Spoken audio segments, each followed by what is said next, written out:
Fortuna, Bedigo. Written by Tony Fawcett. Photo by Nelfin. And read from the Creepypasta Wiki. Eerie voices and strange sightings. Even the army avoids it at night. When the sun shines on the exquisite gardens and tranquil lakes surrounding eye-catching Fortuna Villa on Bedigo's New Chum Reef, eerie stories about ghosts seem far-fetched.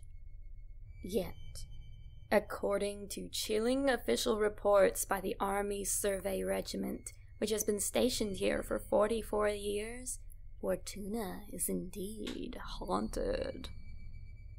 Formerly the home of Australia's quartz king George Lansell, the man credited with introducing deep tunnel mining, the grand ballrooms now house scientific equipment and busy army personnel.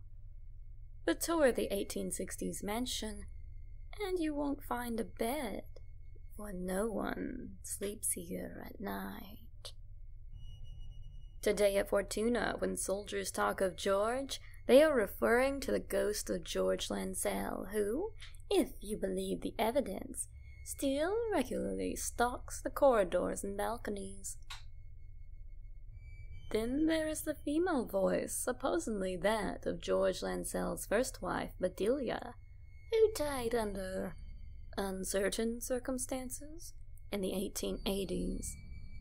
The voice, which seemingly comes from no visible body, has had tough men shaking in their army boots. "There have been too many incidents to dismiss it," said the regiment's commanding officer, Lieutenant Colonel Don Swiney, in his office, which was once George Lansell's bedroom.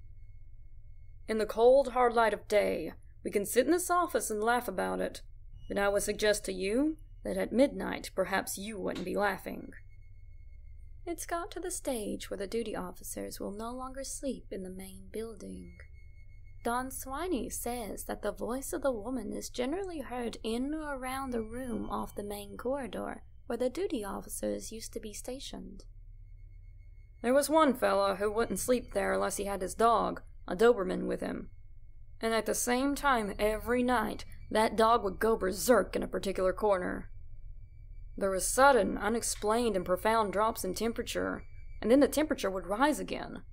Doors opened when they should have been locked. I mean, a door would be physically locked, and you would turn back, and it would be open. Many have experienced it." Documenting Fortuna's haunting are the following reports, just some of those recorded by the Army. Captain J. Bloor, February 1973. Whilst on picket duty at about 0450 hours, I crossed the road in front of the new barrack block to go down the stairs leading to the path around the lake.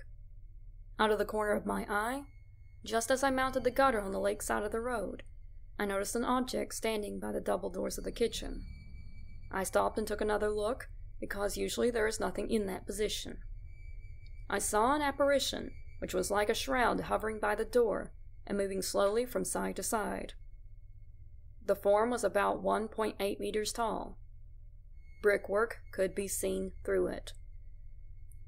The apparition was moving very slowly and moved through the outer door of the kitchen and stopped by the inner door.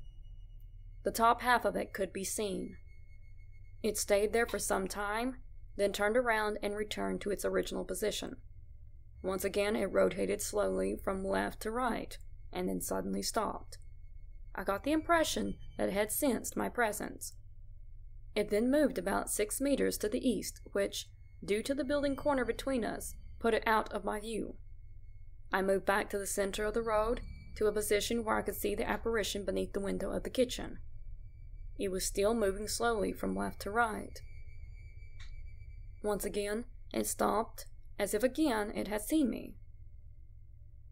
It then moved back to its original position and disappeared. The whole sighting lasted for a couple of minutes. Sergeant, 1982.